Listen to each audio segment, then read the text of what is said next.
Every year the NFTS model making students build a replica set. This year we're building a miniature from the CIA vault from Mission Impossible. So this project's all about creating an exciting film, really, that acts as an ident for both model making and visual effects, and the collaboration of the two departments. We're sharing lots of tutorials. So we're visiting their department, we're looking at the animatic, we're talking about story and shot structure. They're visiting the workshop, they're looking at how we're building the physical miniature. What I really love about teaching this module is that it replicates industry practices. It makes the students really prepared for industry, whether they're going to work in model making, prop making, or the animation industries. So the tools that we use during this project, oh boy, this is a fun exercise for an Italian. Okay, we have the table saw, the wall saw, circular saw and the chop saw, panel saws, the jigsaw, the bandsaw, the other bandsaw, all types of saws. Sanding, so much sanding. the laser cutter for not only cutting out the panels but also like the floor web. We also use processes of silicone molding, resin casting. And then we were using the spray booth for like priming, prepping. I don't think we used the wood lathe, but someone might have. Nail gun, that was good fun. LEDs, soldering, the list could go on and on and on. Glue gun. First we had to watch the film, we took loads of screenshots and measured loads of things. So we saw two characters in the set, one of which was Tom Cruise. So we took his measurements. We had to measure basically in toms. How many toms high is this and how many toms wide is that? So we worked from the technical drawings, then we made a white card model and we used that for reference. To make the actual model, each of us took a turn making the walls. We split into different groups. And so there was panels, door, computer, floor and roof, which were like the 5 main parts that we all did. We had people in a production line making all of the panels. Later on, we had a team of people soldering, because we have over 300 lights. We had to figure out every single panel, what lights would go where, solder them and bunch them all together, so when it did come to assembling on set, it was as simple as it could be.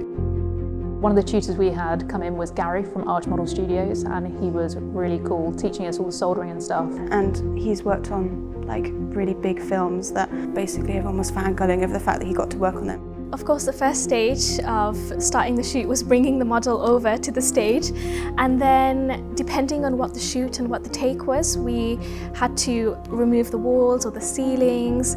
We were also in charge of the mannequin, the little robot figure, that was used just for a lighting reference, so we needed it physically in the set, but it won't be in the final footage. So I had to draw the robot. Like I worked through 90s aesthetics.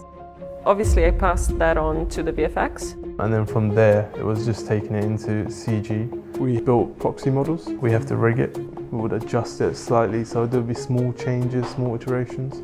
When it comes to animating, to see how the mechanics are going to work, you can have it like do funny dances. And then there was the 3D print, and then it was swinging by a nylon thread. So we had him hanging from the roof, but then when we shot from the top, the string couldn't be there because we had to take the brace off the top. So Aurelia had him on a stick, holding in with him like in a superhero pose. It's all kind of bush fixes on the day and figuring out how to do things and being able to quickly adapt.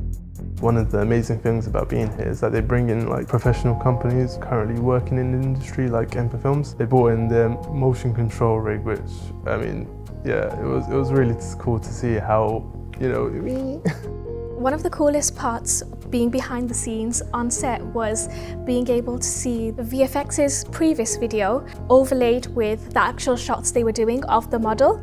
There's a couple of reasons we do it. We bring the shots in and we have an alpha overlay that we can use of the character that's moving in the scene. Two things, one to sort of see the progression, but also to kind of QC the process. And you sort of realise how close that is to what's been pre-visualised. Previs is just a sort of visualization tool to understand what we are going to shoot next. For example, in a project where we have a Moco camera and the set, then we need to check the dimensions and how the camera should move in real life circumstance.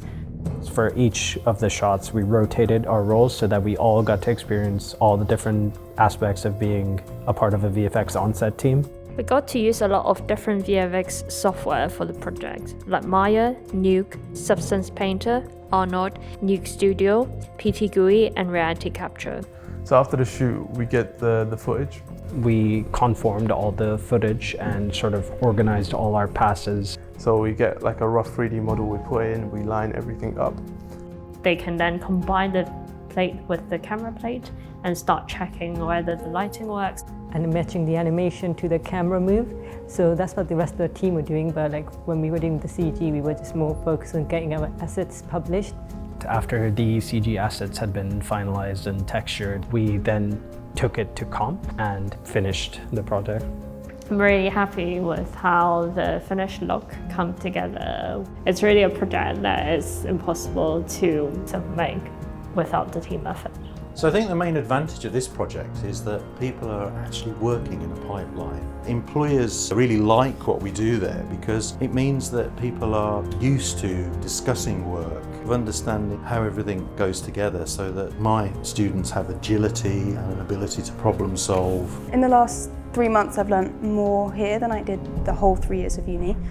Tutors are amazing and you learn a lot. Like for someone like me who came from no VFX background, it's quite good in like helping me get to that level. I feel like so many people, including myself, push themselves so far, being able to accomplish something so realistic.